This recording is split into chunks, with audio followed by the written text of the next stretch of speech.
લગ્ન કરવા છે રાજા અને રાણીની જેમ, કે પછી ખોવાઈ જવું છે પેલેસની શાન અને પ્રકૃતિ સાથે? તો આજે જ બુક કરો તમારો સ્ટે અથવા તમારી ઇવેન્ટ balarampalace.com પરથી. પ્રધાનમંત્રીનું રાજ્યસભામાં 90 મિનિટનું વક્તવ્ય અને રાજ્યમાં વિધાનસભા સિવાય કોઈ ન્યૂઝ જ નથી એવું બોલતા બોલતા અમારી સાંજ પડી અને પછી અચાનક જ ન્યૂઝનો રાફડો ફાટી નીકળ્યો.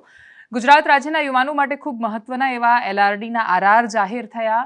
ગુજરાત વિદ્યાપીઠ લાંબા સમયથી ચાલી રહેલા વિવાદનો અંત આવ્યો. નવા કુલપતિની નિમણૂક થઈ અને પછી ગુજરાતમાં આવનારા થોડા મહિનાઓ સુધી તમને દરેક રસ્તાઓ પર કોઈ જાહેર માર્ગોની આજુબાજુ અથવા જાહેર ઉદ્યાનોમાં છોકરાઓ દોડતા દેખાય તો તમે નવાઈ નહીં પમાડતા, કેમ કે છોકરાઓ પોલીસ ભરતીની તૈયારી કરતા હશે. નમસ્કાર, આપની સાથે હું દેવાંશી.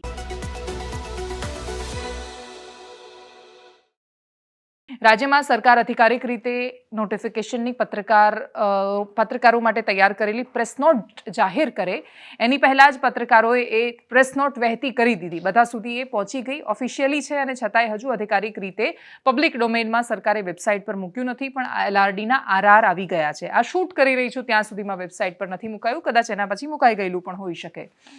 RR એટલે કે રિક્રુટમેન્ટ રૂલ્સ. કયા આધારે સરકાર પરીક્ષા લેવાની છે, કઈ પરીક્ષા? LRDની પરીક્ષા. એની સાથે PSIની પણ એક્ઝામ ગમે ત્યારે આવશે, એના પણ RR બનીને તૈયાર જ હશે અને એ પણ 1-2 દિવસમાં ગમે ત્યારે એ પણ જાહેર થઈ શકે છે, રિલીઝ થઈ શકે એમ છે.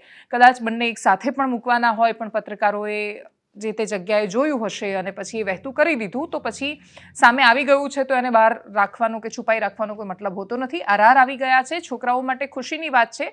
1-2 અસમંજસનો જવાબ નથી મળ્યો, એટલે કે LRDની પરીક્ષા 12મા ધોરણના આધાર પર લેવાશે કે ગ્રેજ્યુએશનના આધાર પર એ ખબર નથી. ક્વોલિફિકેશન વિશે સ્પેસિફિક કશું લખેલું નથી, પણ એના સિવાયના મોટાભાગના પ્રશ્નોના જવાબ આવી ગયા છે. પરીક્ષાની પદ્ધતિમાં ઘણો બધો બદલાવ આવ્યો છે. આ પરીક્ષા ગુજરાત રાજ્યના પોલીસ વિભાગ માટે હોય છે અને એના માટે એક બોર્ડ છે અલગ. એના અધ્યક્ષ IPS હસમુખ પટેલ છે અને IPS હસમુખ પટેલ જ્યારે કોઈ પણ પ્રકારની પરીક્ષા લેતા હોય ત્યારે એની સ્પીડ પર, લેવાની પારદર્શિતા પર, આ બધા પર મોટાભાગના લોકો ભરોસો કરતા હોય છે. એ ભરોસો કંઈ ખાલી મોઢું જોઈને કરે છે એવું નથી, એમણે એની પહેલાં પુરવાર કરેલું છે અને એટલે જ એ છોકરાઓનો ભરોસો છે. એ ભરોસો ફરી એકવાર સાર્થક થાય એવી અપેક્ષા છે. એકદમ સંક્ષિપ્તમાં આ સમાચાર વિશે શરૂઆતમાં એટલા માટે વાત કરવી છે કેમ કે ગુજરાતના એક વિશાળ સમુદાયને એક તો આ ન્યૂઝ સ્પર્શે છે. કેટલાય ઉમેદવારો છે જે આ વિષય પર માહિતી જાણવા માંગે છે અને બીજું કે અમે જ્યારથી આ ચેનલ ચલાવીએ છીએ ત્યારે અમે મોટા ભાગે યુવાનોને લગતા અને સરકારી પરીક્ષાઓને લગતા સમાચારો હંમેશા એને પ્રાયોરિટી આપીએ છીએ, કેમ કે છોકરાઓ બહુ ભરોસો કરતા હોય છે આ બધી બાબતો પર અને એમના માટે કોઈ એવા માધ્યમો નથી કે જે સતત વાત કરતા હોય. એકદમ સંક્ષિપ્તમાં એના RR કહી દેવા છે. 12મા ધોરણના આધારે કે ગ્રેજ્યુએશનના આધારે ખબર નથી, પણ સૌથી પહેલાં દોડવાનું રહેશે. છોકરાઓએ 5 કિલોમીટર દોડવાનું છે 25 મિનિટમાં, છોકરીઓએ 1600 મીટર દોડવાનું છે 9.5 મિનિટમાં, એક્સ સર્વિસમેન હોય એમણે 2400 મીટર દોડવાનું છે 12.5 મિનિટમાં અને એ સિવાય હાઇટ 162 સેન્ટીમીટર હોવી જોઈએ જો તમે શિડ્યુલ ટ્રાઇબમાંથી આવો છો, અને એ સિવાય જનરલ છો તમે, કોઈ પણ શિડ્યુલ ટ્રાઇબમાં નથી આવતા ટૂંકમાં, તો 165 સેન્ટીમીટરની તમારી હાઇટ હોવી જોઈએ. છોકરીઓ માટે 150 સેન્ટીમીટરની હાઇટ જો એ ST સમુદાયમાંથી આવે છે અને બાકી STમાંથી નથી આવતા તો 155 સેન્ટીમીટરની હાઇટ હોવી જોઈએ. વજનનો ક્રાઇટેરિયા હટાવી દેવામાં આવ્યો છે. ચેસ્ટ કેટલી હોવી જોઈએ તો ફૂલાવેલી છાતી 84, ન ફૂલાવેલી 79, એ બધા માટે સરખું છે. વજનનો કોઈ જ આમાં ક્રાઇટેરિયા નથી. દોડવાનું છે, દોડ પૂરી કરવાની છે, પણ એના માર્ક્સ નહીં આવે. એના પછી 200 માર્કની પરીક્ષા લેવામાં આવશે. MCQ આધારિત એક્ઝામ હશે. પાર્ટ A અને પાર્ટ Bમાં લેવામાં આવશે. પાર્ટ Aમાં મેથ્સ, રિઝનિંગ અને ગુજરાતી છે. પાર્ટ Bમાં બાકીના બધા વિષયો છે. પાર્ટ B 120 માર્કનું હશે, પાર્ટ A 80 માર્કનું હશે અને બંને ભાગમાં તમારે 40% મિનિમમ ગુણ મેળવવાના છે. એના આધારે જે લોકો જેટલા માર્ક્સ લાવશે એના આધારે મેરિટ બનશે અને પછી તમને નોકરી મળી જશે. ટૂંકમાં આ વાત છે. વાત નોકરીની છે ખાલી, પણ એની સાથે મહત્વની વાત એ છે કે એક્ઝામની અંદર IPC, CRPC, એવિડન્સ એક્ટ આ બધું નથી રાખવામાં આવ્યું. એનું કારણ એ છે કે રાષ્ટ્રપતિના હસ્તાક્ષર થઈને બાકીનું નવા જે કાનૂન બન્યા છે એ નવા રંગરૂપમાં આવે એ પહેલાં જૂના ભણાવવાનો કોઈ મતલબ નથી. જૂના લોકો ગોખીને એક્ઝામ આપે એનો કોઈ મતલબ નથી. એટલે 9 મહિનાની જે ટ્રેનિંગનો સમયગાળો હશે એ સમયગાળા દરમિયાન જે પણ LRD બનવા માંગતા અને એની ટ્રેનિંગ લઈ રહેલા જે છોકરાઓ છે એ લોકોને ત્યારે શીખવી દેવામાં આવશે. તો ટૂંકમાં આ પરીક્ષાની વાત છે. આ પરીક્ષાના વિષય પર જ્યારે આના વહેલા સમાચાર સામે આવ્યા ત્યારે વિદ્યાર્થી નેતા, આમ આદમી પાર્ટીના નેતા યુવરાજસિંહ જાડેજાએ શું કહ્યું સાંભળીએ. વિદ્યાર્થીઓ, ખાસ કરીને જે ઉમેદવારો પોલીસની ભરતીની જે તૈયારી કરી રહ્યા છે એના માટે કે જે ઘણા સમયથી જેની રાહ જોવાતી હતી, કે ખાસ કરીને કહેવાતું કે ભાઈ વાઘ આવ્યો, આજે જોવા જઈએ તો એ વાઘ ક્યાંક આવી ગયો હોય એવી પરિસ્થિતિનું નિર્માણ થયું છે. જી હા, એલઆરડીના જે આરઆર એટલે કે રિક્રુટમેન્ટ રૂલ્સ જે હતા એ રિક્રુટમેન્ટ રૂલ્સ એ જાહેર થઈ ગયા છે. અને એ રિક્રુટમેન્ટ રૂલ્સ આજે એ જ સિલેબસના આધારે તમારે તૈયારી જો જેને કરી હશે એને હું એવું માનું છું કે અડધો સિલેબસ પૂરો થઈ ગયો હશે અને હવે પરીક્ષાનો સમય ખૂબ ઓછો છે, બરાબર? એટલે ફરીથી ટકોર સમજો તો ટકોર, ટિપ્પણી સમજો તો ટિપ્પણી, અને જેને જે સમજવું હોય. પછી એમાં ઘણા બધા લોકો આવશે, આદરણીય શ્રી હસમુખભાઈ પટેલને પછી ટ્વીટ નીચે કે પછી અન્ય કોઈ સોશિયલ મીડિયામાં જે કોમેન્ટો કરતા હોય કે યુવરાજસિંહ તો આ કહી રહ્યા છે, ફલાણા તો આ કહી રહ્યા છે. એના કરતાં હું બેટર એટલું જ માનું છું કે જે યોદ્ધા છે, જે રથી છે, એને મહારથી કઈ રીતે થઈ શકાય, જે યોદ્ધા છે એ પોતાનું યુદ્ધ કઈ રીતે જીતે એના ઉપર જ હંમેશા ફોકસ કરવું જોઈએ. અને હવે તમારે આ સિલેબસ તમારા સમક્ષ આવી ચૂક્યો છે, ઓફિશિયલ રીતે આવી ચૂક્યો છે, બરાબર? ઓફિશિયલ અધિકૃત રીતે આવી ચૂક્યો છે. તો તમે આ બધા જ મિત્રો તૈયારીમાં લાગી જજો. તમને ખૂબ ખૂબ શુભેચ્છાઓ છે. આજથી 1.5 મહિના પહેલા આપણે જે સિલેબસ જાહેર કર્યો હતો, સેમ ડિટ્ટો ટુ ડિટ્ટો એ જ સિલેબસ આજે રિક્રુટમેન્ટ રૂલ્સ જે આરઆર બહાર પડ્યા એમાં તમને જોવા મળી રહ્યો છે. એટલે ફરીથી કહીએ છીએ કે જો ભાઈ, હું કાંઈ એવો અંતર્જ્ઞાની નથી, હું કાંઈ બ્રહ્મજ્ઞાની નથી કે આપણે કાંઈ જ્યોતિષ કે એવું કાંઈ જાણતા નથી. મૂળ વાત એટલી જ છે કે જે અધિકારી મિત્રો છે કે અથવા તો જે કહી શકાય કે ઘણા સમયથી પોલીસ વિભાગ સાથે જોડાયેલા હોય એવા નિષ્ઠાવાન અધિકારીઓ ક્યાંક ને ક્યાંક વિદ્યાર્થીઓના હિતમાં કોઈને કોઈ માહિતી આપતા હોય છે. એટલે જે બેઝિકલી જે મૂળતઃ વાત હોય તો એટલી જ છે કે વિદ્યાર્થીનું ભલું થાય. વિદ્યાર્થીના પ્રશ્ન બાબતે સતત અમે લડતા આવ્યા છીએ, ભવિષ્યમાં પણ લડવાના છીએ.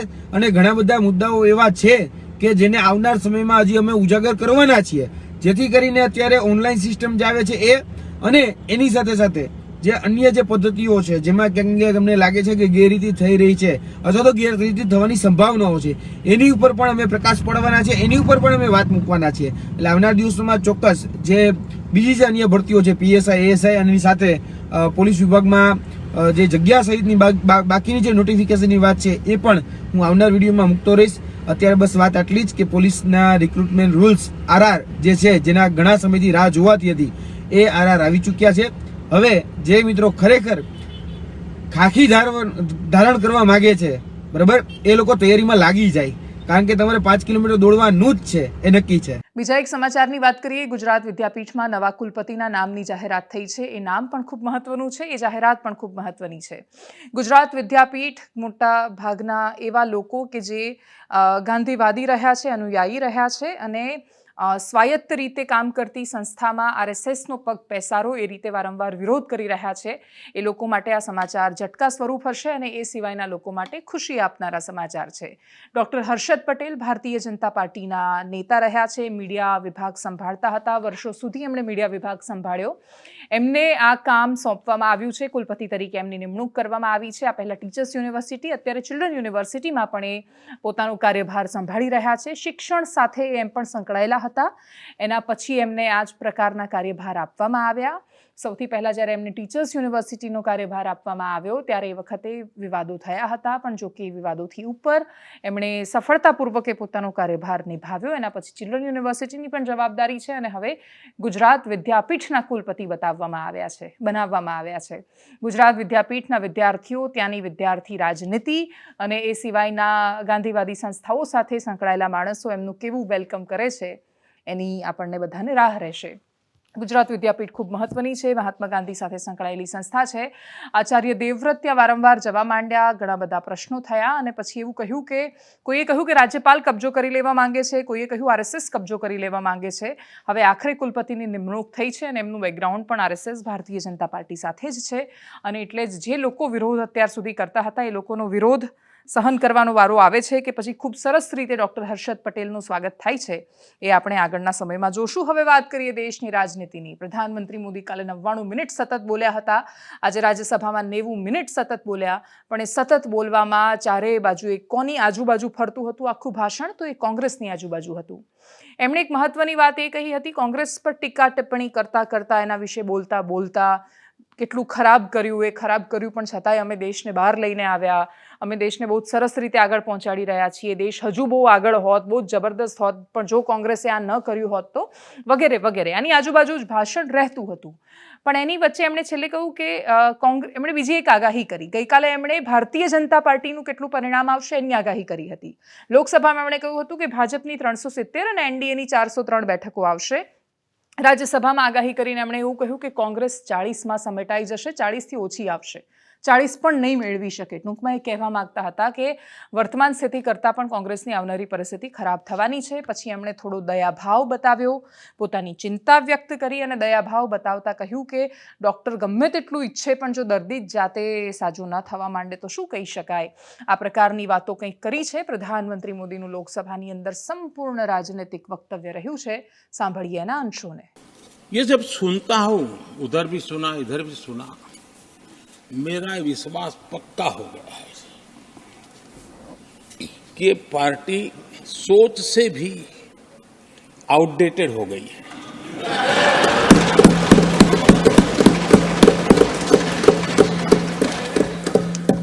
और जब सोच आउटडेटेड हो गई है तो उन्होंने अपना कामकाज भी आउटसोर्स कर दिया है. देखते ही देखते इतना बड़ा दल, इतने दशकों पर तक देश पर राज करने वाला दल, ऐसा पतन, ऐसी गिरावट, हमें खुशी नहीं हो रही है. हमारी आपके प्रति संवेदनाएं हैं, लेकिन डॉक्टर क्या करेगा जी. पेशेंट खुद, आगे क्या बोलूं.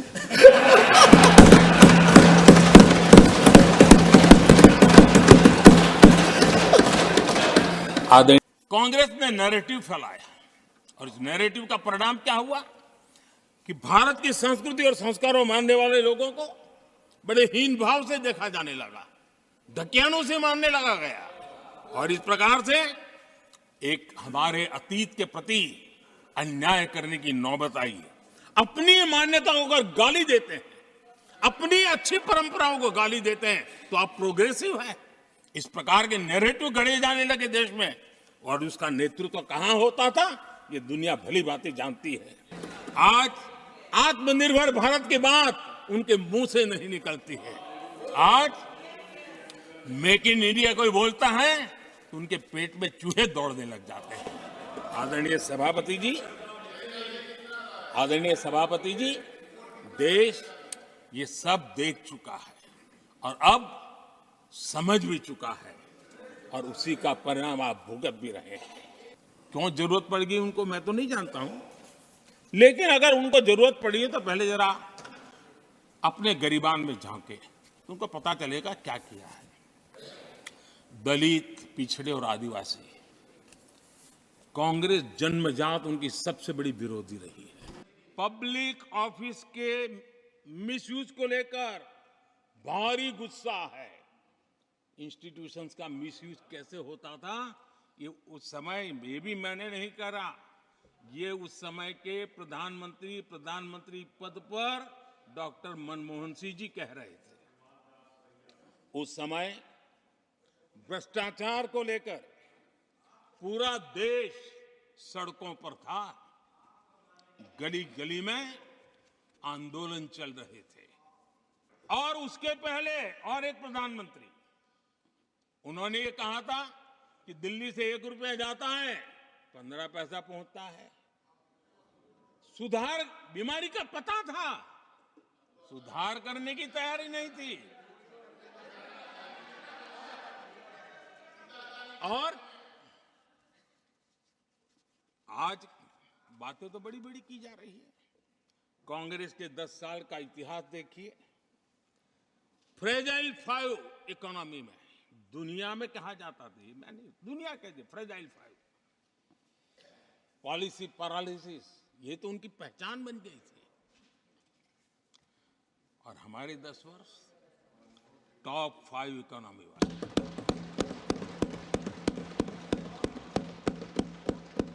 हमारे बड़े और निर्णायक फैसलों के लिए 10 साल याद किए जाएंगे।